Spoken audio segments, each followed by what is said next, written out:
અમદાવાદના ગોમતીપુર વિસ્તારમાં ભર ચોમાસે પીવાના પાણી માટે લોકોએ વલખા મારવાનો વારો આવ્યો છે। ગોમતીપુરમાં આવેલી નવી પોળ, હવાડાની પોળ, બાળનની ખડકી અને 10 થી 15 પોળમાં છેલ્લા 6 મહિનાથી વધુ સમયથી પીવાના પાણીની સમસ્યા છે। ચોમાસા જેવી ઋતુમાં પણ સ્માર્ટ સિટી કહેવાતા અમદાવાદના આ વિસ્તારોમાં પાણી ન આવતા સ્થાનિક રહીશોમાં રોજબરોજ ટેન્કરની પાણી ભરવા માટે મજબૂર બનવું પડી રહ્યું છે।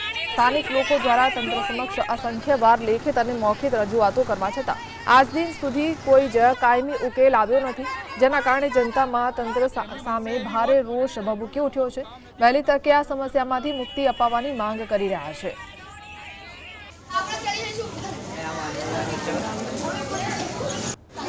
ગઈ વખતે આવો હલ્લો અમે કર્યો તો ચકુડિયા મહાદેવ જઈને ત્યાં મારપીટ કરી હતી તો સાહેબે પાણી 1 મહિનો આવવા દીધું અને 1 મહિના રહીને પછી પાછું હતું તો 4 દિવસ આવે, 5મા દિવસે પાછું એવું ને એવું થઈ જાય છે।